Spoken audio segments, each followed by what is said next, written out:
এই ব্যর্থতার জন্য আপনি কি মনে করেন না যে এই জন্য পদত্যাগ করবেন কিনা? ইলিয়াস হোসেন, ডক্টর কনক সারোয়ার, পিনাকি ভট্টাচার্য, জাহিদ এফ সর্দার, গোলাম মওলা রনি, এরা কিন্তু প্রতিনিয়ত গুজব, মিথ্যা অপপ্রচার করেই যাচ্ছে দেশের বিরুদ্ধে, সরকারের বিরুদ্ধে, জনগণের বিরুদ্ধে। আমরা এদের লিস্ট সহ আমরা দিয়েছি এবং তাদের কন্টেন্ট সহ দিয়েছি, যেন পরে তারা অস্বীকার করতে না পারে। দর্শক, এই মাত্র বড় খবর, দর্শক এবার পদত্যাগ করতে যাচ্ছে জুনায়েদ আহমেদ পলক। দর্শক, সত্যি কি তিনি পদত্যাগ করবে কি করবে না, সম্পূর্ণ ভিডিওটি দেখলে বুঝতে পারবেন এবং দেখতে পারবেন যে কোন কোন ইউটিউবারদের নামে মামলা করছে সরকার। দর্শক, সম্পূর্ণ ভিডিওটি খুবই গুরুত্বপূর্ণ, তাই বলছি সম্পূর্ণ ভিডিওটিকেও স্কিপ করবেন না এবং এমন নিউজ লাইভ দেখতে যারা ভালোবাসেন দ্রুত চ্যানেলটি সাবস্ক্রাইব করে আমাদের পাশে থাকবেন। দর্শক শ্রোতা, তৈরি করতে না বাড়িয়ে চলুন বিস্তারিত দেখে আসি। এই ব্যর্থতার জন্য আপনি কি মনে করেন না যে এই জন্য পদত্যাগ করবেন কিনা? কোটা সংস্কার আন্দোলন নিয়ে মিথ্যা গুজব ও অপপ্রচার বন্ধে সামাজিক মাধ্যমগুলো কেন পদক্ষেপ নেয়নি তা জানাতে বিটিআরসিতে হাজির হয়ে ব্যাখ্যা দিতে সম্প্রতি ফেসবুক, টিকটক ও ইউটিউবকে চিঠি দেয় সরকার। গেল 31 জুলাই জবাব দেওয়ার শেষ দিন টিকটকের প্রতিনিধি হাজির হলেও ভার্চুয়াল বৈঠক করে ফেসবুক ও ইউটিউব। সরকার নির্দেশ দেওয়ার পরও ফেসবুক ও ইউটিউবের প্রতিনিধি কেন সশরীরে হাজির হয়নি? চলমান পরিস্থিতিতে ইন্টারনেট সেবা বন্ধ নিয়ে কেন বারবার অবস্থান বদল করেছেন? এ নিয়ে গণমাধ্যম কর্মীর প্রশ্নের মুখে পড়েন প্রতিমন্ত্রী।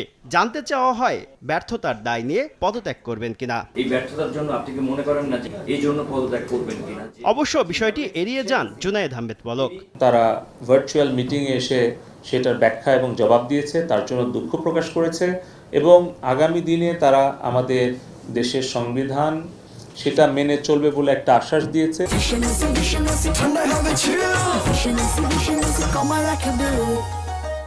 এ সময় বোনাস ডাটা প্যাকেজ গ্রাহকরা ঠিকমতো পাচ্ছে না এমন অভিযোগের বিষয়ে প্রতিমন্ত্রীর দৃষ্টি আকর্ষণ করা হয়। তিনি জানান, সুনির্দিষ্ট তথ্য পেলে সংশ্লিষ্ট অপারেটরের বিরুদ্ধে ব্যবস্থা নেওয়া হবে। 5 জিবি 3 দিনের জন্য আমরা এটা ঘোষণা করেছিলাম এবং এটা অবশ্যই সকল অপারেটর মানতে হবে।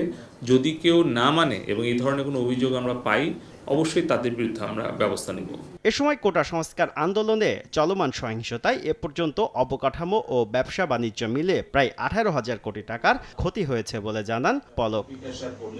ইলিয়াস হোসেন, ডক্টর কনক সারোয়ার, পিনাকি ভট্টাচার্য, জাহিদ এফ সর্দার, গোলাম মওলা রনি, এরা কিন্তু প্রতিনিয়ত গুজব, মিথ্যা অপপ্রচার করেই যাচ্ছে দেশের বিরুদ্ধে, সরকারের বিরুদ্ধে, জনগণের বিরুদ্ধে।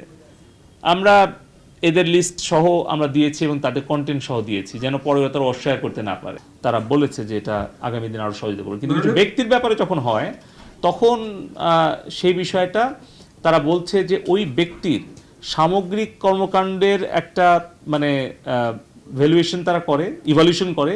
আর একটা হচ্ছে ওই ব্যক্তির পেজে বা অ্যাকাউন্টে কখন কোন কন্টেন্ট বা কোনো ভিডিও, কোনো ছবি, ইমেজ বা কোনো স্ট্যাটাস কোনটা আসলে কোনটাকে আঘাত করছে, সেই অনুযায়ী তারা বেশি আগ্রহী ওই content wise, post wise action নিতে। হ্যাঁ, আমরা এটা প্রমাণ করতে পারছি এবং তার জন্য আমরা অনেকগুলো আমরা দিয়েছি এবং তারা যদি কনভিক্টেড হয় তাহলে সেটা একভাবে তারা দেখে। তারা যদি ধরেন যে তাদের একটা কন্টেন্ট একটা দেশের বিরুদ্ধে গেল, একটা কন্টেন্ট আরেকটা ব্যক্তির বিরুদ্ধে গেল, একটা কন্টেন্ট হয়তো ওদের কমিউনিটি স্ট্যান্ডার্ড ভায়োলেট করলো, কিন্তু আরেকটা কন্টেন্ট হয়তো তারা বুস্ট করে তাদের বিজনেস প্ল্যাটফর্ম হিসেবে নিচ্ছে। সো এইভাবে কিন্তু তারা কিছু কিছু কৌশল নিয়েছে এই দেশ বিরোধী চক্রান্তকারীরা, সেটাও আজকে আমাদেরকে তারা ব্যাখ্যা দিচ্ছে। দর্শক, আশা করি আপনারা সম্পূর্ণ ভিডিওটি না টেনে দেখেছেন এবং এই ভিডিওটি থেকে আশা করি আপনারা অনেক কিছু বুঝতে পেরেছেন। এই ভিডিওটি থেকে আপনাদের যদি কোনো মতামত থেকে থাকে তাহলে আপনাদের মূল্যবান মতামতটি অবশ্যই কমেন্ট বক্সে জানিয়ে দেবেন। আজকের ভিডিওটি পর্যন্তই, দেখা হবে আবার কোনো পরবর্তী ভিডিওতে। সেই পর্যন্ত ভালো থাকুন, সুস্থ থাকুন, আল্লাহ হাফেজ।